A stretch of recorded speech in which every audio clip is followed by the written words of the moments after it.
This video is a very pivotal point in my fermenting career. There's a fine line that separates amateur fermenters from master fermenters or fermasters. And that fine line is in doing things that they don't even make any sense. There's a lot of people out there who are fermenting eggs. If these women can do it, I can do it.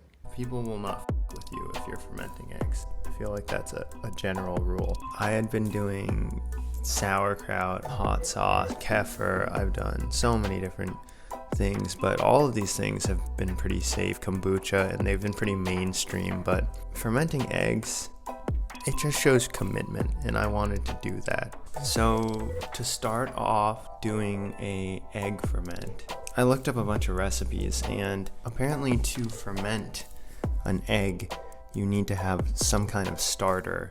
And a starter is some sort of probiotic that, because the eggs themselves aren't going to have enough bacteria on them, so you need something to grow. I don't really know what's going on, if we're supposed to be like, the bacteria are supposed to be eating the egg, or if they're supposed to be partially digesting it, or if I don't know what we're fermenting exactly. Anyway, I saw a lot of people putting in like whey starter, or like literally open a capsule of a probiotic and just dump it in. But I just recently made a batch of sauerkraut, and I saved the sauerkraut juice, which is supposed to be pretty much just like a syrup of bacteria. I figured like that should probably work, right? Because that's pretty similar to a lot of what these people are putting in. Okay, so how did I do it? Well, first you gotta do what everyone knows how to do and boil these freaking eggs. What eggs did I use? I like to use fancy pasture-raised eggs. They're really, yes, compared to regular eggs, they are super expensive, but you can find cartons for like $3 in places, which I am totally down for. This is one of those things that sets apart the real fermenters from the fake fermenters. At this point, you can't get grossed out because everything. I tasted the sauerkraut juice, and it was pretty salty already. It was actually really salty because I kind of oversalted my last sauerkraut, and I just put all of the eggs in there. Oh no, so much turmeric. Then I put water in it, and I just sort of assumed that was like a good enough brine. Okay, yes, I know there's a lot of assumption going on. But it's hard to tell how much salt I was. All Tyler wants to do is drown everything in turmeric. Gonna put in, because I started out with a salty probiotic, so it was, it was impossible to tell how much I was supposed to put in. 2 days in. This has been 48 hours exactly. Okay, so it smells pretty much exactly like sauerkraut. Oh wow, it's like an Easter egg. This is the 2-day Easter egg dyeing course. Okay, cuts just like a normal egg.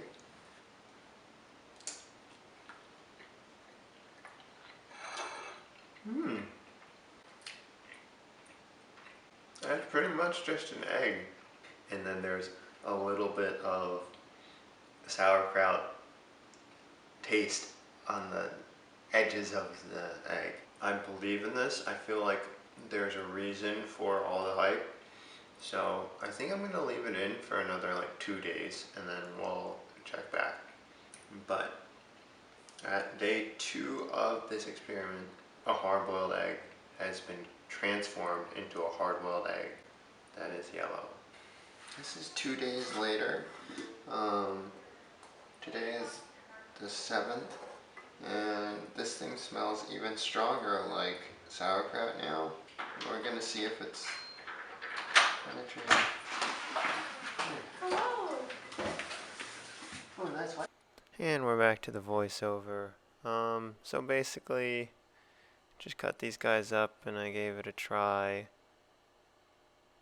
And yeah, it's really just not that different. Nothing has changed in 4 days. Maybe a little bit more rubbery, which is not necessarily a good thing. If anything, that kind of sucks. You kind of like wasted an egg there, but slightly stronger turmeric / sauerkraut taste, and yeah, so that's pretty much what happened. And Ew. of course, you have to do this with every ferment you do, which is drink the juice. That stuff will save your life right there. Oh, it's so bad because it just tastes like watered down sauerkraut with egg. So the outcome of the situation was I made egg salad, which I think is a good way to sort of salvage a bunch of rubbery eggs. I was not about to eat those just by themselves. That would be pretty hardcore, and I don't know if I'm there yet. If I were to do this again, and this is the part where I sort of help out you guys, I think I would do a few things differently. For one, I would follow a recipe more closely, and I would take my brine more seriously. You need to use something that is going to break down some of that egg, I think.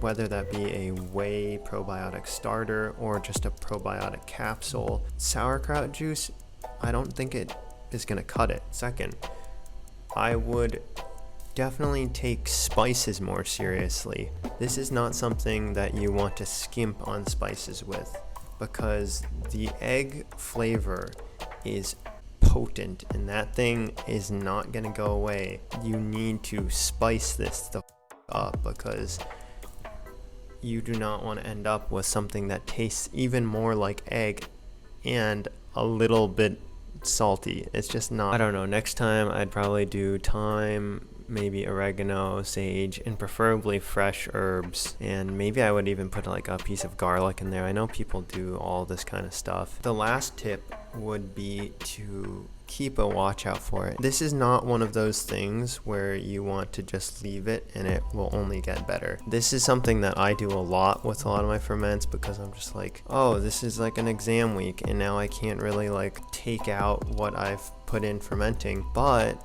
it's only going to get better with that time. Fermenting eggs is not something that you can do that with. At 4 days, I was getting a pretty rubbery egg. At 6 days, I bet I would have gotten like a rock hard egg, and that is not what you want. Kefir for kombucha, for sauerkraut, sure, the longer the better, and I am all for that. I am all for the procrastinating fermenting lifestyle where you literally just let it sit and it only gets better. Some people will disagree with this, but this is something different. This is a freaking egg. This is protein. I don't know what's going on. And I think the last thing I would tell you guys, don't expect the egg to be transformed as with other ferments. A lot of times beginner fermenters, I'm not a beginner fermenter, I'm a fermaster. We're so used to things just changing aggressively and quickly, and we get to see that happen. With eggs, it's not, I don't think we fully understand it. Anyway, I hope this was a good sort of troubleshooting video with egg fermenting. If you guys have a carton of eggs, this is one of the easiest things to try out. Definitely invest in some starter probiotics though. That is something that I'm going to do next time.